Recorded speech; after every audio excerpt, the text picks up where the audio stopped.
Hello,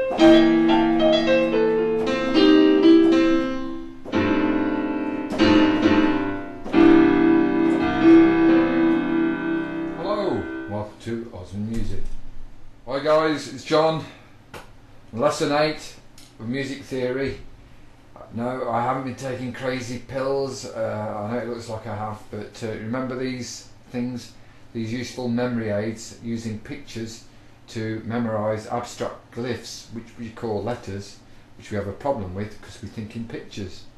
Okay, and remember we're doing like Sean Connery, you're doing your H, okay, and sh with a sh in here, okay. And I suppose there's a load of spit going everywhere when you do that, but sorry about that. It'll even make you remember it even more. And the beady-eyed fish, and the keg of beer, and the deaf aid with a sharp hearing person, the impaired hearing person. I've got to be a bit more politically correct here, John, in this day and age. We've got the eggs and bacon. Am I allowed to say that? I think so. The Cockney swear word slang, I used to use that. It didn't translate into other countries, and I've got to be careful. Got to clean up my act. So I can't say that. But if we make a face and kill the E, you know what I mean. Okay. Okay. And the great fierce dog there with the man for a great big dog. Ace of spades, beady eye fish, CEG is keg, DF sharp aid, deaf aid, eggs and bacon. This is face, not and GBD, great big dog. Okay, hopefully you got that. I'm going to utilise that now. Okay, if you stayed with me through the course and you've been doing this sequentially, 1 through up to 8, and memorised the triads, which are really important. Okay, what I'm giving you is like bits and pieces of a jigsaw puzzle. I've used this analogy before, and you haven't got the picture on the box to see. You've just got to trust me with this, because each thing that you learn, i.e. we've done chromatic scales, we've done major scales, we've done triads, on their own they don't mean anything. But later on when we put these together, you'll see it's almost like tilling a field and seeding the field, and later on you're going to reap the rewards, and the harvest is going to be very bountiful. Okay, that sounds very biblical and old sage-ish, but I don't mean to be like that. But what I'm saying is you'll be able to work out songs, you'll be able to write stuff, you'll be able to read music better, you'll be able to jam with other people, your ear training, all these things. This is so important, the application of triads. 2 or 3 questions.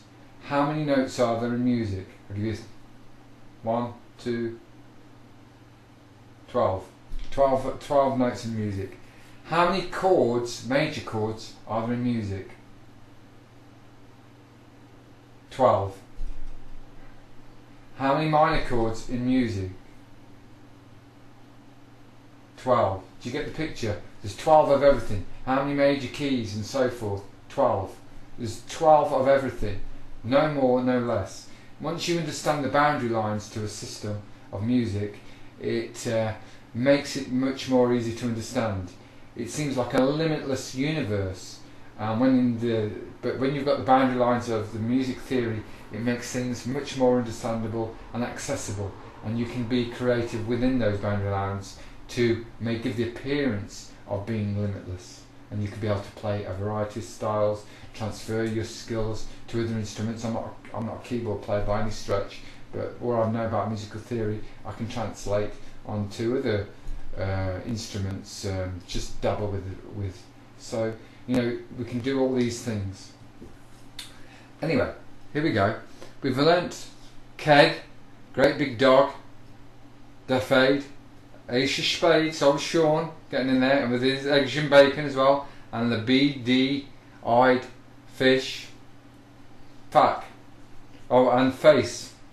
Now, do you remember we talked about minor chords in lesson 6, that you flatten the middle note, the third. So when you flatten a note, there's E for instance, there's 2 black notes left, obviously C, D, there's an E. When you flatten something, it's going back 1 semitone. So if that's E flat, so E becomes E flat. There's a G. I'll find the B. The B. I'll flatten is B flat. G chord. G. B flat. Just the middle one. C chord. Middle one. C minor. D chord. D F sharp A. D minor.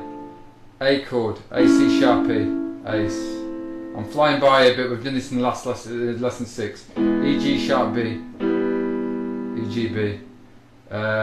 B, if I do a B chord, B, D sharp, F sharp, and flatten the D sharp to D, and F, A, C. Okay.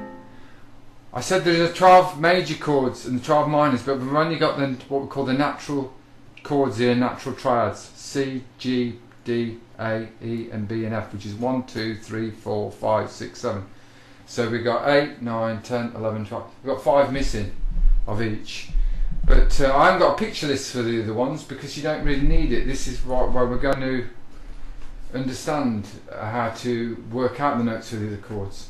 For instance, if I asked you to tell me what the notes of an F sharp major chord were, this is what you would do. If you know what an F chord is, FAC, or face rather, I can't swear, okay, face, F-A-C, okay, which is the 1, 3, 5, I'm asking for a F sharp chord, which is, okay, that's an F chord, so that's an F chord, okay, I'm asking for an F sharp chord. Guess what, all I do is I sharpen everything, but I'm using it from this point that I know that that's an F. If I didn't know that triad, I wouldn't have a clue, but I know it's an F something, so it's an F sharp. So F sharp chord is F sharp, and you just sharpen, or you just go up by 1 semitone. A becomes A sharp, and C becomes C sharp. So I've worked out that chord, F sharp. There's an F chord, F A C. 3 black notes left off is F A C. If you've been following the course, you'll understand why. Now, if all I have to do is sharpen everything, my thumb on the F is go to that one, F sharp. The A is going to the A sharp. The C is going to C sharp. That's F sharp. Get the idea? If I wanted F sharp minor, I know that the formula is 1. What is it? Flat 3 5. So if I want F sharp minor, all I would have to do is F sharp and C sharp is the same. I need to flatten the A sharp, so A sharp flattened becomes, the sharp becomes a natural. So it's F sharp and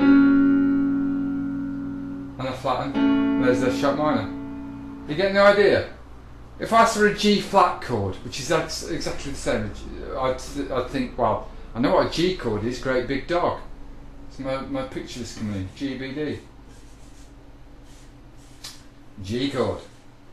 I'm asking for a G flat chord. So what do? Any ideas? I flatten everything. G becomes G flat, B becomes B flat, and D becomes D flat. And if I want a G flat minor chord, okay, I should put the minor there actually for that one. If I want a G flat minor chord, that's how you spell it, G flat minor, it's G flat and D flat, and if you flatten a B flat, A. If you flatten B flat, it becomes an A. So that's the notes of a G flat minor. Let's go over that again. So if I want to know what the in between the cracks chords, like sharps, if I want to know what an F sharp chord is, well, the nearest one is an F. It's the clues in the F bit. So F is F-A-C, face, and I sharpen it. F sharp, A sharp, C sharp. Voila, F sharp major. If I want a sharp minor, I just flatten the third. The A sharp becomes an A. C sharp, F sharp, A, C sharp. If I want to know what a G flat chord is, I know G chord is GBD, great big dog, and all I do is flatten everything. G flat, B flat, D flat.